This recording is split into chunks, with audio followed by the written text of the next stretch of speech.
Assalamu alaikum warahmatullahi wabarakatuh. Sunana Laminu Usman. Zan fara wani research of study na nazari akan bincike abin da ya shafi littattafai da makamantan haka da sauransu da kuma al'amura wanda suka shafi rayuwa. Zan fara gabatarwa a wannan shafi nawa insha Allah, ta yadda za mu ƙaru tare da ku, ta yadda za mu samu alfanu na wannan yanayin bincike da za mu dinga yi, yanayin abubuwan da muka wallafa kuma muna tafiyar da ita step by step, mataki mataki insha Allah. Yanzu zan fara da wani babi na mai taken abota a musulunci. Menene abota a musulunci? Kamar zan so na fara kawo babi na littafin na farko wanda na fara kirkira, ma'anar abota a musulunci, wanda zai hada da ma'anar abota da nasoshi daga alkur'ani da hadisai, wanda duk dan dinka kawo su a cikin littafin, duk da dinka zayyano su kuma a cikin littafin da misalai na rayuwa, kuma ta yadda zan kawo tsari mai sauki na wajen fahimta, yadda za a fahimce ni, yadda ni kaina zan gane abin da nake gurfanarwa yana da alfanu ga al'umma, kuma sannan al'umma za su so su ji su kuma za su karbe shi hannu bibbiyu insha Allah. Babi na farko, kamar menene abota a musulunci? Ma'anar abota a musulunci tana nufin dangantaka da gaskiya, amintacce da tausayi tsakanin mutane guda biyu. Dole ne sai an samu tausayi, dole ne sai an samu jin kai, sannan dole sai an samu amana. Sannan abota za ta zamanto cewa mai alkhairi ce duniya da lahira insha Allah, inda kowanne daga cikin aboki zai iya tallafawa ɗaya a cikin matsin rayuwa ko cikin rayuwa ta addini ma da makamancin haka. Aboki na gaskiya yana nuna gaskiya da riƙon amana da taimakawa aboki a cikin bukata. Menene a cikin bukata? Lokacin da yake da bukata ta wani abun tallafi, kuɗi, shawara, duk abin da zai shafi wanda zai kawo ci gaba ne a rayuwa. Idan bukata ta zo, to yana da kyau aboki ya sa hanzarinsa, ya sa kuzarinsa, ya sa ƙwaƙwalwarsa, ya sa hannunsa, ya sa jikinsa gaba ɗaya, ya tabbatar da cewar ya yi tsaye akan gaskiya a tsakaninsa da wannan abokin. Dukkanin wani abu wanda yake gurfanarwa ya zama cewa yana karantar da shi bisa gaskiya da riƙon amana, kuma kada ya bi shi akan abin da yake ba daidai bane ba bisa shari'a, domin kare shi da kuma ceton shi da makamancin haka, da yin shawarwari masu amfani don kare kuskure.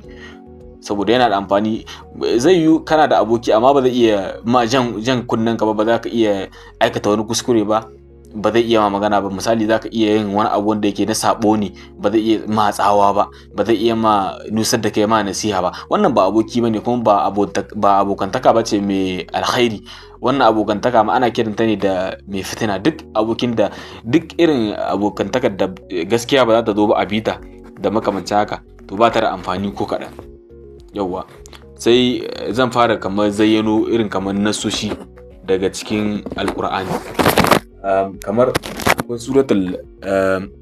suratul al-ma'ida aya ta 2, ku taimaki juna cikin alheri da taqwa. Mene da taqwa?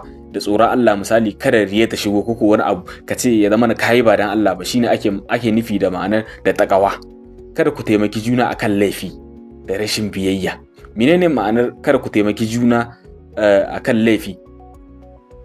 Ma'anar kada ku taimaki juna akan laifi, misali, mutum, wannan abokinka ya je ya ɗebo rigima, ka ce ka tare masa, kuma shine baya da gaskiya. Kaga wannan kayi tsayuwa akan rashin gaskiya kenan, akan laifi ko rashin biyayya. Menene rashin biyayya? Kada ka bashi goyon baya akan rashin biyayya. Ya butulce ma iyayensa ne ko ya ki ɗaukar shawarar magabata nasa. Kaga ai ba za ka so ka yi masa biyayya nan ba, kuma ka biye masa da makamancin haka, in dai kana so ka tabbatar da alkhairi a cikin wannan. Ma'anar kuma aboki na gari suna taimakawa juna cikin abubuwa da suka dace da addini, ba tare da jefa junansu a cikin zunubi ba. Suna taimakon junansu ba tare da sun jefa kansu a cikin zunubi ba. Menene ma'anar wannan magana? Menene ma'anar kuma wannan aya? Taimakon juna ba tare da an jefa kai cikin zunubi ba. Ya haka shi kaso biyu. Yanzu misali zan iya kawo ma, za ka gani koko zan fara shaye-shaye, koko ina shaye-shaye, koko na ɗauko wata hanya ta sata, koko wani abu makamancin haka. Idan kana so ka cece ni, koko idan kana so ka ban shawara, koko idan abota ina so ni kaina ta min amfani, koko mu mori juna a abota, zaka gurfanar da ni, zaka nuna min Allah ɗaya ne, zaka nuna min cewa wannan duniya ba ta da tabbas, lahira ta ita nake da tabbas da ita, dan haka in kiyaye in ja kunne na, sannan kuma kai ma idan wani abu naka ya taso zan ja kunnenka wanda na kuskure na saban Allah. Wannan shine ba su taimaki junansu ba akan zunubi. Yawa, sannan akwai suratul al-hujra aya ta 10 ko, mu'minai yan uwa ne, ku sulwanta tsakaninku da yan uwanku, ku kiyaye haƙƙinsu. Ma'ana abota tana da tushe cikin zuri'a, misali cikin zuri'ar imam, cikin zuri'ar imani kenan, da tallafawa juna cikin alheri. Wannan duk yana da alfanu shi ma a ciki. To nasoshi kuma daga cikin hadisi daga sahihul bukhari da muslim, mutum na tare da wanda yake son shi, yana son shi ne. Ma'ana kai ko kana tare da wani, to amma shi ko yana son ka. Ma'ana aboki na gari shine wanda zai taimaka maka ka ci gaba akan kyawawan halaye da addini. Duk abokin da ba zai iya taimakon ka akan shawarwari wanda suka shafi na ci gaban addinin ka ne da kusancinka da kai, kusancinka tsakaninka da ubangijinka mahaliccinka, to ba wannan abota ba ta da amfani. Sannan kuma za ku mai tsine wa juna a gaban Allah ranar gobe alkiyama. Wannan duk yana faruwa kuma duk yana kasancewa a ciki. Hadisi daga Imam An-Nawawi, aboki mai kyau shine wanda yake taimakawa maka ka zama mafi nagarta. Aboki nagari shine yake taimakon ka zama mafi nagarta.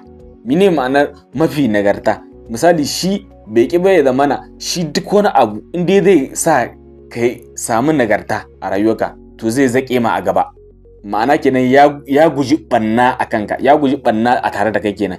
Amma in dai mafi nagarta ne, ka samu nagarta a rayuwa, shi zai ma tsaye da shawarwari, da karfinsa, da dukiyarsa, da hankalinsa, da hannunsa, da taimakekeniya, duka zai yi kokari ya ga cewa ka samu nagarta mafi nagarta. Wannan ita ce abota. Sai yanzu misali zan kawo kamar misali kuma na rayuwa. Misali na rayuwa kamar zan ce ma aboki mai kyau, aboki nagari. Kamar Abubakar yana da aboki mai gaskiya Aliyu. Duk lokacin da Aliyu ya ga Abubakar yana kuskure, sai ya yi masa nasiha cikin tausayi. Me yasa ake so nasiha a cikin tausayi? Nasiha a cikin tausayi shine kamar kana jawo mutum ne a jiki, misali akan laifin da yake. Kamar idan ya wani kuskure, baka tsoratar da shi a wajen yi masa nasiha, baka tsoratar da shi. Me tsoratarwa da za ta sa ya kasa samun nutsuwa ma a cikin zuciyarsa.